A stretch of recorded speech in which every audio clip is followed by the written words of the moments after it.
The old graveyard was known to be haunted by the ghosts of the long dead, and few dared to venture there after dark. But one night, a group of teenagers decided to test their bravery and explore the graveyard. After midnight, they set out to find the oldest grave in the cemetery. While exploring the graveyard, they uncovered a mysterious tombstone with an inscription that read, "Here lies the old guard, who once protected this sacred ground." Suddenly, they heard a rustling sound behind them, and when they turned around, they saw an old man in a security guard uniform staring at them, holding a shovel in his hands. The old guard warned the teenagers to leave the graveyard at once, but they were too frightened to move. The old man's eyes glowed with an otherworldly light, and his shovel looked like a weapon in his gnarled hands. He started walking toward them, dragging his shovel along the ground and creating an eerie sound.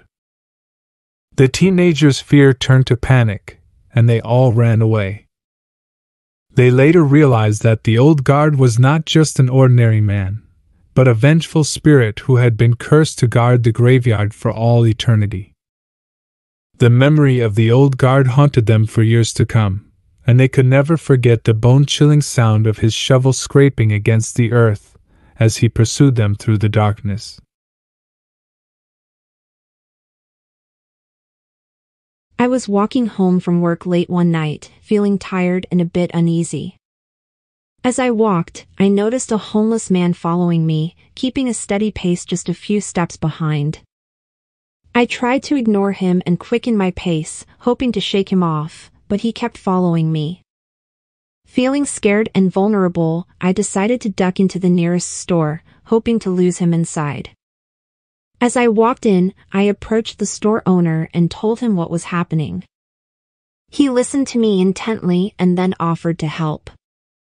Together, we walked outside, and the store owner confronted the homeless man, telling him to leave me alone. At first, the homeless man seemed to be complying, but then he suddenly lunged at the store owner, his eyes wild and crazed. I watched in horror as the two men struggled, the homeless man flailing wildly and the store owner trying to defend himself. It was a chaotic scene, and I didn't know what to do. But then, something strange happened. The homeless man suddenly froze, his eyes widening in terror. He turned and ran away, disappearing into the night. I was relieved, but also confused by what had just happened. The store owner explained to me that he had seen something strange in the homeless man's eyes, a look of terror and horror that he couldn't explain. I never saw the homeless man again after that night, but the memory of his crazed attack stayed with me. I couldn't help but wonder what had driven him to follow me so persistently, and what had caused him to act so violently. It was a dark and stormy night, and Sarah was driving home from a late shift at work. She was tired and hungry, so she decided to stop at the nearest hamburger store for a quick bite to eat. As she pulled up to the drive-thru, she noticed a strange smell emanating from the bag that the server handed her. It was a foul, putrid odor that made her stomach turn. Ignoring her instincts, Sarah unwrapped her burger and took a big bite. But as she chewed, she realized that something was terribly wrong. The meat tasted rotten and the texture was slimy. Panicked, Sarah pulled over to the side of the road to inspect the burger. And that's when she saw it, a small, wriggling worm nestled between the buns. Disgusted and terrified, Sarah threw the burger out of the window and sped away from the hamburger store.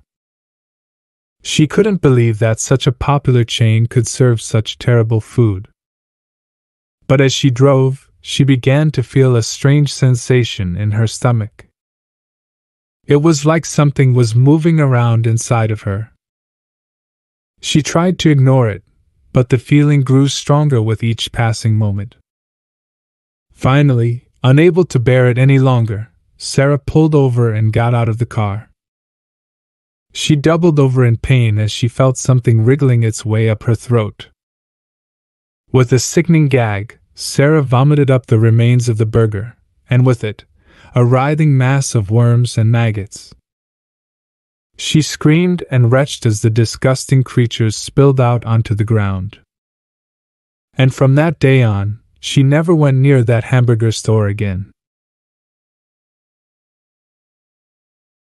A coffee shop was bustling with activity as usual, with customers coming and going throughout the day. One customer, however, appeared to be having a terrible day. He had ordered a few items and was dissatisfied with the prices. He began to argue with the cashier, insisting that he was being overcharged.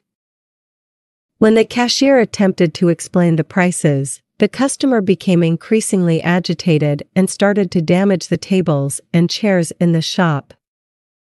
The other customers started to feel uneasy, and some even left the shop. The staff tried to pacify the man, but he refused to listen. Eventually, the police were summoned and they took the man away. Later, it was discovered that the angry customer was the owner of another coffee shop that had gone out of business. Many believed that he held a grudge against his rival coffee shop and had come to the shop to cause a scene.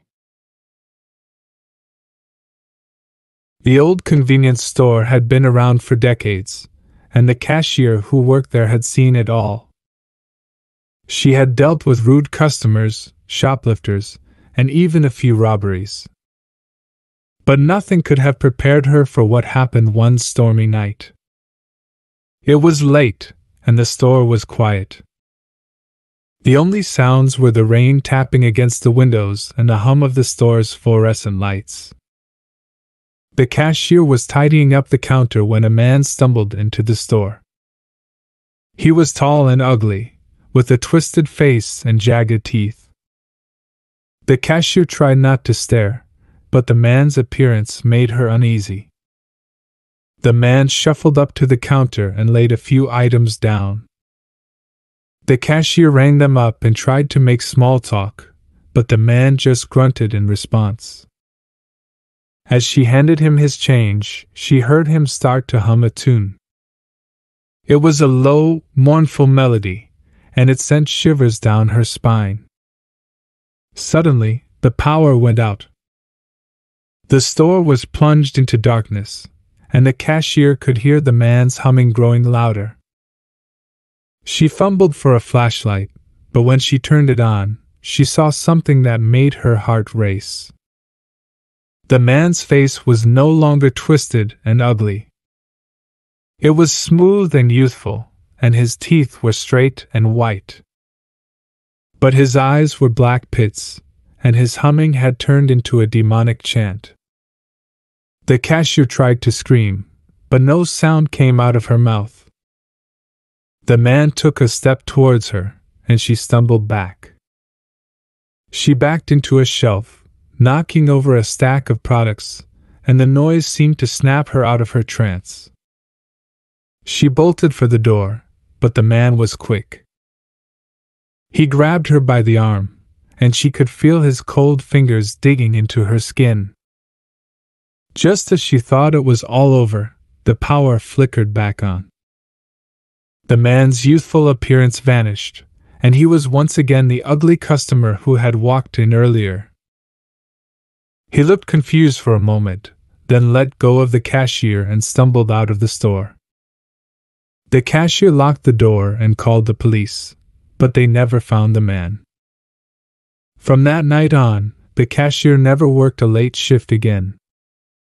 And whenever she heard someone humming a tune, she couldn't help but shiver in fear, wondering if it was the same tune the man had been humming on that fateful night. As the clock struck midnight, I started my graveyard shift at the local convenience store. I had worked the graveyard shift before, but this night felt different. As I stocked the shelves, I couldn't shake the feeling that someone was watching me. As the hours passed, the feeling only grew stronger. And then, as I was sweeping the floor, I heard a sound coming from the back of the store. I cautiously made my way to the back, where I found a masked man rifling through the store's inventory. I froze in fear, not knowing what to do. The masked man turned and saw me, and I knew I was in trouble.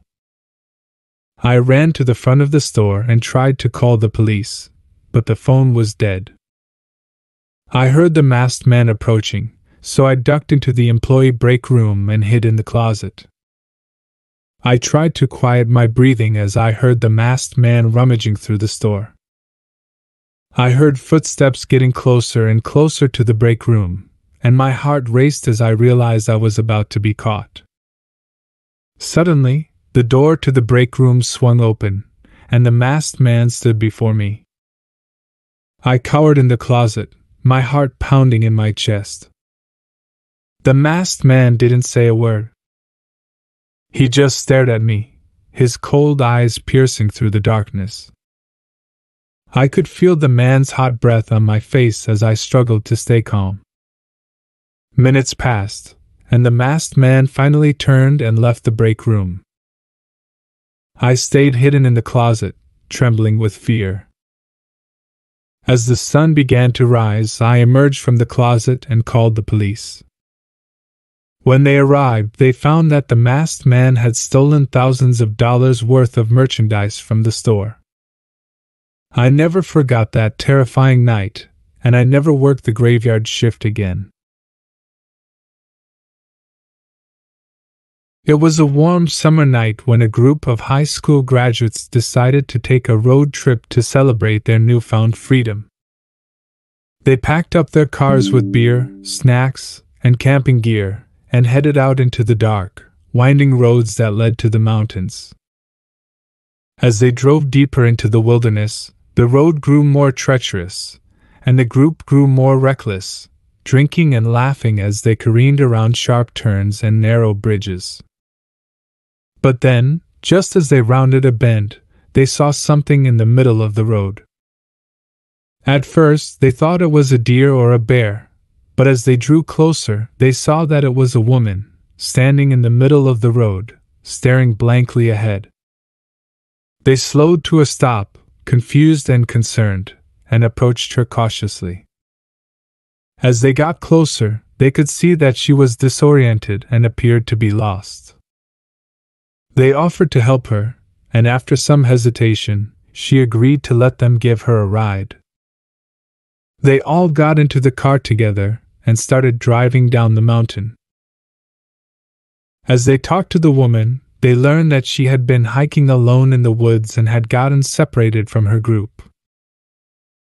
She had been wandering around for hours, trying to find her way back, but had become disoriented and lost. Feeling sympathetic, the group decided to take her to the nearest ranger station, where they could get her some help. They drove her there safely, and the rangers were able to reunite her with her hiking group.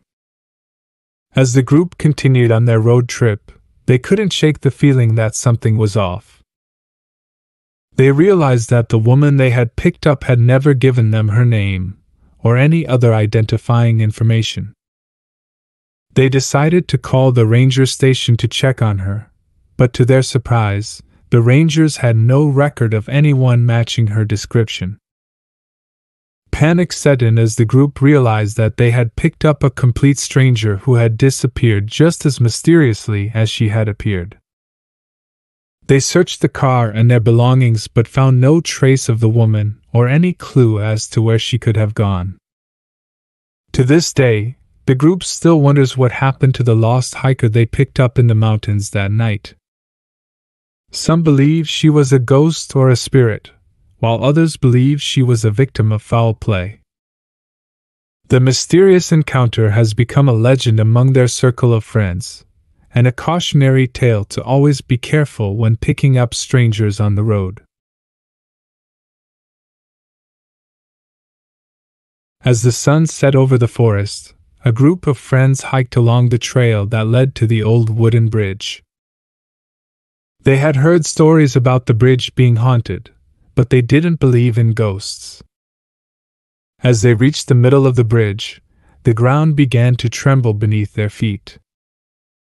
Suddenly, a sinkhole opened up, swallowing the entire bridge and causing the friends to plummet into the dark, cavernous hole. When they awoke, they found themselves in a dimly lit tunnel. They wandered through the maze of underground passages, looking for a way out. Suddenly, they heard the sound of grunting and snarling. Up ahead, a wild boar was blocking their path. The boar was huge, with razor-sharp tusks and glowing red eyes. It charged towards them, snarling and frothing at the mouth. The friends turned and ran, trying to find another way out of the tunnel. But the boar pursued them, its terrifying screams echoing off the walls. They ran faster and faster, their hearts pounding in their chests. Just as they thought they were safe, they realized they had been running in circles. The boar was right behind them, its hot breath on their heels. Suddenly, the ground beneath them gave way, and they fell into a pit of bones and rotting flesh. The stench was overwhelming, and the friends realized they had stumbled upon a mass grave. The boar continued to pursue them, and they knew they had to find a way out. They clawed their way up the side of the pit and emerged into a large, dark chamber. The walls were lined with torches, casting flickering shadows across the room. And in the center of the chamber stood a figure, cloaked in black and holding a scythe. The figure spoke in a raspy voice, telling the friends they were trespassing on sacred ground. They tried to explain that they had fallen into the sinkhole, but the figure was unmoved. The friends knew they had to escape. They turned and ran, the boar and the figure in hot pursuit. They stumbled through the dark, twisting tunnels, their breath ragged and their hearts pounding. Finally, they emerged from the tunnel and found themselves back in the forest. They ran until they collapsed, gasping for breath and covered in sweat. As they sat in the darkness, trying to catch their breath, they realized they would never forget the horror they had just experienced. The haunted bridge, the sinkhole, the wild boar, and the figure in black would haunt their dreams for years to come. There was a cleaning team that worked at a large office building in the city. The team was responsible for cleaning the building every night after all the employees had gone home. The building was a modern high-rise with many floors and long, empty hallways that seemed to stretch on forever. One night, the cleaning team arrived at the building as usual and began their work. It was a quiet night, with no one around, and the team worked diligently to clean every room and hallway. As they were working, they started to notice strange things happening. They would hear footsteps in the hallway, but when they turned to see who was there, no one was around. They heard doors opening and closing, but when they investigated, they found no one inside the rooms. They started to feel like they were being watched and followed. Despite their growing unease, the team continued with their work, chalking up the strange occurrences to their tired minds playing tricks on them. But as the night wore on, the events became more and more terrifying. One of the team members saw a figure standing at the end of a long, dark hallway, watching them work. The figure was shrouded in darkness, and when the team member tried to approach, it disappeared into thin air. Another member of the team heard a whisper in their ear, but when they turned around, no one was there. As the night went on, the team started to feel like they were no longer alone in the building. They could hear whispers and laughter echoing through the halls, and doors slamming shut on their own. It was as if the building had come to life, and it was not happy about their presence. The team tried to leave, but the doors wouldn't budge. They were trapped inside with the malevolent force that was haunting the building. They huddled together in fear, waiting for the sun to rise and praying that they would make it out alive. When morning finally came, the team burst through the doors and ran out of the building as fast as they could. They never returned to that building again, but they could never forget the terrifying experience they had that night. Rumors persisted that the building was haunted by the spirits of its former occupants, who had died in a tragic accident many years ago. No one knew for sure what had happened that night, but the cleaning team knew that they had come face to face with something beyond explanation.